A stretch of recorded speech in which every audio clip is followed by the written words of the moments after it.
दोस्तों जरा सोचिए, एक और दुनिया शांति की बातें कर रही है, युद्ध विराम की कोशिश हो रही है, लेकिन दूसरी ओर गोलियां और धमाकों की गूंज इतनी तेज है कि सारी उम्मीदें दबती जा रही है। हाल ही में ऐसा ही हुआ कतर की राजधानी दोहा में, जहां आसमान अचानक काले धुएं से भर गया। ये धुआं था इजराइल के उस हमले का जिसने सीधे हमास के नेतृत्व को निशाना बनाया। कतर वही देश जो ऊर्जा संपन्न है, जहां हजारों अमेरिकी सैनिक मौजूद हैं और जो लंबे समय से इजराइल और हमास के बीच मध्यस्थता की भूमिका निभाता आ रहा है। लेकिन अब वही कतर इस आग की लपेटों में घिर गया है। सरकार ने इस हमले को अंतर्राष्ट्रीय कानूनों और मानदंडों का घोर उल्लंघन करार देते हुए निंदा की है। दोस्तों, ये हमला ऐसे समय में हुआ है जब अमेरिका संघर्ष विराम का प्रस्ताव लेकर आया था। सवाल ये उठता है कि क्या ये हमला शांति की हर संभावना को खत्म कर देगा, क्योंकि इजराइल ने अब अपने इरादे साफ कर दिए हैं। गाजा पर बड़ा हमला करने की तैयारी जोरों पर है और इसका डर सिर्फ दुनिया को ही नहीं बल्कि इजराइल के अपने नागरिकों को भी है, जिन्हें लगता है कि बचे हुए बंधकों की जान और खतरे में पड़ जाएगी। संयुक्त राष्ट्र महासचिव एंटोनियो गुतेरेस ने कहा, सभी पक्षों को युद्ध विराम की ओर बढ़ना चाहिए, ना कि इसे तोड़ना चाहिए। लेकिन इसके बावजूद इजरायली प्रधानमंत्री बेंजामिन नेतन्याहू ने इस हमले की जिम्मेदारी खुलेआम लेते हुए कहा, इजराइल ने इसे शुरू किया, इजराइल ने इसे अंजाम दिया और इजराइल इसकी पूरी जिम्मेदारी लेता है। ये फैसला उस गोलीबारी के बाद लिया गया जिसमें यरूशलेम में 6 लोग मारे गए और गाजा में 4 इजरायली सैनिक। सेना का दावा है कि हमले में सटीक खुफिया जानकारी और आधुनिक हथियारों का इस्तेमाल किया गया, लेकिन अभी तक ये साफ नहीं है कि कितने लोग मारे गए या घायल हुए हैं। और दोस्तों, ये भी याद करिए कि 7 अक्टूबर 2023 से शुरू हुए इस युद्ध के बाद ये दूसरी बार है जब कतर सीधे तौर पर इस आग की चपेट में आया है। कतर ने इसे कायराना हमला कहा है। वहीं अमेरिकी दूतावास ने अपने सभी प्रतिष्ठानों के लिए आश्रय स्थल आदेश जारी किया है। इस बीच अमेरिकी राष्ट्रपति डोनाल्ड ट्रंप ने हमास को अपनी अंतिम चेतावनी देते हुए कहा है कि नया युद्ध विराम प्रस्ताव तैयार है जिसमें सभी बंधकों की रिहाई शामिल है। लेकिन सवाल यह है, क्या हमास और इजराइल इस पर सहमत होंगे?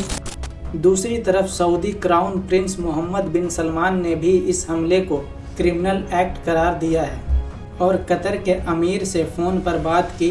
हालात की गंभीरता का अंदाज़ा इसी से लगाया कि कतर का वही अल उदैद एयरबेस, जहां अमेरिकी सेंट्रल कमांड का मुख्यालय है, कुछ ही समय पहले 12 दिन चले ईरान इजराइल युद्ध में निशाने पर आ चुका है।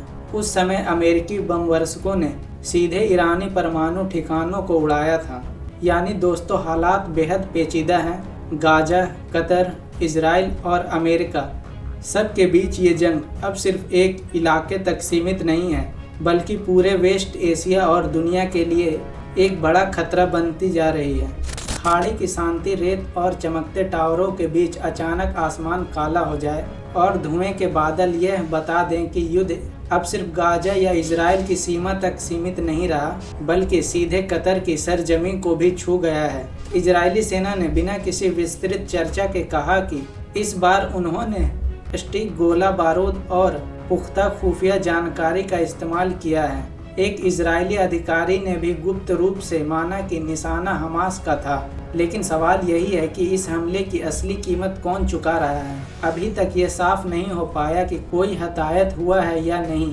याद कीजिए, 7 अक्टूबर 2023 से शुरू हुआ यह संघर्ष। लगभग 2 साल बीत चुके इस संघर्ष को और इसी दौरान दूसरी बार ऊर्जा संपन्न राष्ट्र कतर पर सीधा हमला हुआ है।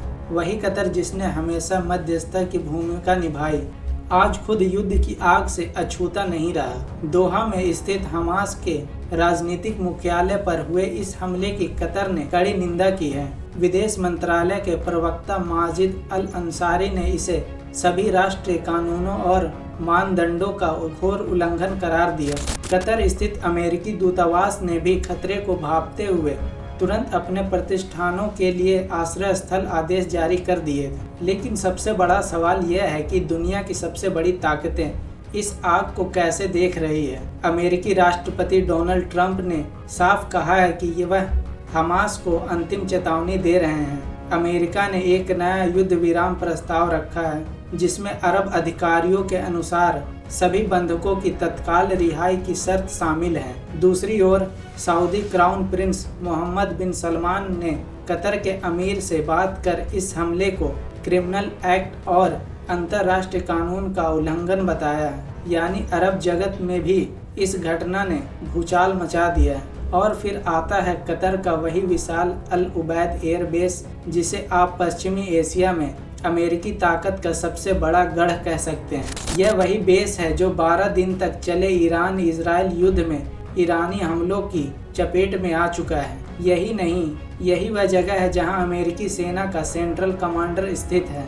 अमेरिकी बम वर्षक विमानों ने ईरानी परमाणु ठिकानों पर धावा बोला था। यानी दोस्तों, तस्वीर साफ है। खाड़ी की रेत अब सिर्फ तेल और ऊर्जा की राजनीति पर सीमित नहीं रही, बल्कि यह नई वैश्विक जंग का अखाड़ा बनती जा रही है।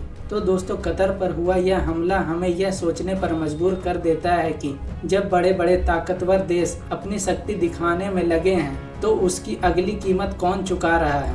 आम इंसान, बेगुनाह नागरिक और वो बच्चे जिनका युद्ध से कोई लेना देना नहीं। आने वाले वक्त में यह टकराव और कितना बढ़ेगा यह कहना मुश्किल है, लेकिन एक बात तय है, मध्य पूर्व की रेत अब और भी खून से लाल हो सकती है।